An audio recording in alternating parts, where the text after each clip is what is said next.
अस्सलाम वालेकुम स्टूडेंट। उम्मीद है आप सब ठीक होंगे। अपना नेक्स्ट लेक्चर स्टार्ट करते हैं। लास्ट क्वेश्चन हमने क्वेश्चन नंबर 16 तक कर लिया था। आप क्वेश्चन नंबर 17 देखते हैं। Show that every Hermitian matrix can be written as A plus iota B where A is real symmetric and B is real and skew symmetric. हमने क्या करना है, प्रूव कराना है कि कोई भी हर्मिशियन मैट्रिक्स जो है हमें गिवन है हर्मिशियन मैट्रिक्स, उसको हम ए प्लस आयोटा बी की फॉर्म में लिख सकते हैं, जिसमें से जो ए होगा वो हमारे पास सिमेट्रिक होगा और जो बी होगा हमारे पास स्क्यू सिमेट्रिक होगा। तो देखें अपनी सोल्यूशन की तरफ जाते हैं। हमने सपोज कर लिया हमारे पास पी मैट्रिक्स है, ठीक है। पी मैट्रिक्स है जो कि एक हर्मिशियन मैट्रिक्स है। तो पी को हम लिख सकते हैं, तारा चुप करो। पी को हम लिख सकते हैं इस फॉर्म में। अब देखें ये जो है ये हमारे पास क्या फॉर्म है, कि हमारे पास फॉर्म है, तो हमारे पास क्या है, ये फॉर्म हमारे पास है A L M. A L M क्या डिनोट कर रहा है, मैट्रिक्स ए को डिनोट कर रहा है, यानी मैट्रिक्स ए की जो एंटिटीज़ हैं वो इस फॉर्म में ए एल एम की फॉर्म में। और ये बेसिकली हम इसको इस फॉर्म में लिख सकते हैं ए प्लस आयोटा बी, जिस तरह हमने पहले किया था, ठीक है।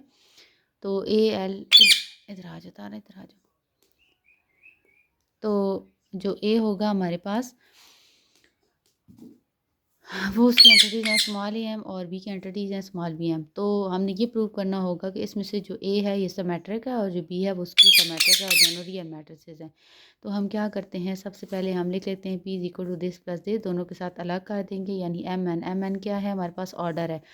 ऑर्डर लगा, अगर आपको ये मुश्किल लग रहा है ना तो आप लोग ना डायरेक्टली यहाँ से स्टार्ट कर सकते हैं, यहाँ से कि let P is equal to A plus iota B, ठीक है, where A is equal to A L M and B is equal to L B L M, ठीक है। और उसमें ए और बी क्या है, रियल मैट्रिक्स हैं। और हमें ये गिवन है कि पी हर्मिशियन मैट्रिक्स है। अगर पी हर्मिशियन है तो क्या होगा, पी के कंजुगेट का ट्रांसपोज जो होगा वो पी के इक्वल होगा। ये हमारे पास है क्या, गिवन, ठीक है। तो हमने इस गिवन को यूज़ करके प्रूव करना है कि ए और पी जो है वो दोनों सिमेट्रिक और स्क्यू सिमेट्रिक मैट्रिक्स हैं। तो P is equal to P की कंजुगेट का ट्रांसपोज का मतलब होता है पी हर्मिशियन है। तो फिर हमने ये लिख लिया, और पी हमारे पास ए प्लस आयोटा बी की इक्वल, तो ए प्लस आयोटा बी का कंजुगेट और ट्रांसपोज ले लिया। कंजुगेट अलग हो गया, ए मैट्रिक्स का कंजुगेट ए कंजुगेट, बी का कंजुगेट बी कंजुगेट, आयोटा का कंजुगेट माइनस आयोटा, और ऊपर होल ट्रांसपोज। अब ट्रांसपोज दोनों के साथ अलग कर देंगे, A transpose conjugate minus iota B conjugate transpose. अब क्या करेंगे कि जो ए कंजुगेट है, ए चूँकि रियल मैट्रिक्स है तो रियल का कंजुगेट जो होता है वो सिंपल सॉल्व हो जाता है, यानी रियल का कंजुगेट जो होता है वो रियल नंबर ही होता है, टू कंजुगेट टू ही होता है। तो ए मैट्रिक्स का कंजुगेट ए ही आ जाएगा, तो ए कंजुगेट का transpose A minus iota B के कंजुगेट का ट्रांसपोज बी ट्रांसपोज। अब इस जानिब हमारे पास चल रहा है ए प्लस बी आयोटा, इस जानिब चल रहा है A transpose minus iota B transpose. अगर इन दोनों को कंपेयर करें तो इस जानिब जो रियल वैल्यू है यानी आयोटा फ्री वाली वैल्यू है वो ए ट्रांसपोज है, और इस जानिब आयोटा फ्री वाली वैल्यू ए है, तो ए ट्रांसपोज की इक्वल आ जाएगा। और यहाँ पे आयोटा के साथ वैल्यू है माइनस बी ट्रांसपोज, और इधर आयोटा के साथ वैल्यू है बी, तो B is equal to minus B transpose आ जाएगा। तो A is equal to A transpose की इसकी डेफिनेशन है सिमेट्रिक की, और B is equal to B transpose की इसकी डेफिनेशन है स्क्यू सिमेट्रिक की। तो ये हमारे पास सिमेट्रिक और बी हमारे पास स्क्यू सिमेट्रिक प्रूव हो जाएगा। तो नेक्स्ट क्वेश्चन अगर हम देखें तो question number 18, show that for any matrix A B C over A B over C, C मतलब complex number and K belong to C. तो ये वाली कुछ रिलेशंस हैं, ये हमने प्रूव करने हैं। तो चलते हैं अपने क्वेश्चन की जाने। क्वेश्चन है हमारे पास सबसे पहला part, A conjugate conjugate is equal to A.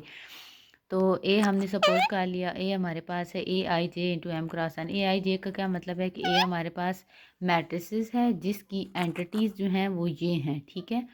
Entities अगर हम इसको 2x2 में लिखें तो ये हो जाएगा A11 A12 A21 A22, ठीक है। तो अब हम इसका कंजुगेट ले लेंगे दोनों साइड पे। मैट्रिक्स का कंजुगेट, यहाँ पे जो कंजुगेट होगा वो उसकी वैल्यू का कंजुगेट, यानी इस एंटिटी का कंजुगेट आ जाएगा। एंटिटी के ऊपर अगेन हम सेकंड कंजुगेट ले लेंगे, क्योंकि इधर हमने जो प्रूव करना है वो हमारे पास डबल कंजुगेट है। तो दो कंजुगेट जब हम ले चुकेंगे तो क्या आ जाएगा, कंजुगेट का कंजुगेट अगेन सिंपल एंटिटी आ जाती है, यानी अगर आयोटा का कंजुगेट माइनस आयोटा है तो माइनस आयोटा का अगेन कंजुगेट ले लेंगे तो आयोटा आ जाएगा। तारा क्या कर रही हो, तो ये आ जाएगा ए कंजुगेट का conjugate is equal to A. तो हमारे पास प्रूव हो जाएगा।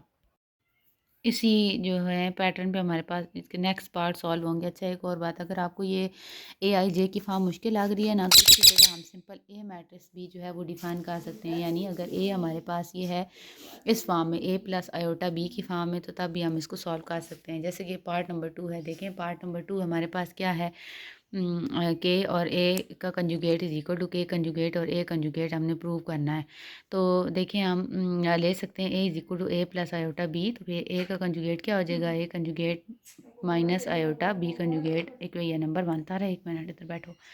तो ये हमारे पास, मैं यहाँ पर बात कर रही हूँ, ठीक है, ये इक्वेशन नंबर 1 हो जाएगी। अब हम क्या करेंगे, दोनों साइड पे के साथ मल्टीप्लाई करवाएंगे, यानी ये इधर है ना के ए होल कंजुगेट, तो हम ये कंसिडर कर रहे हैं। हमने पहले ए लिया, ठीक है, फिर उसको के साथ मल्टीप्लाई करवाया, फिर दोनों साइड पे कंजुगेट ले लिया।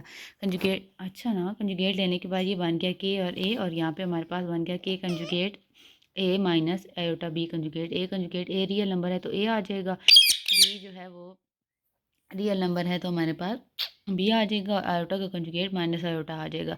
तो देखें ये हमारे पास के ए इज़ इक्वल टू के ए होल कंजुगेट आ गया, के conjugate A conjugate minus iota B conjugate. अब अगर हम देखें इस वैल्यू को, ए हमने सपोज किया था ए प्लस आयोटा बी के इक्वल, ए का अगर अलग से कंजुगेट लें तो ये बनता है A conjugate is equal to A conjugate minus iota B conjugate.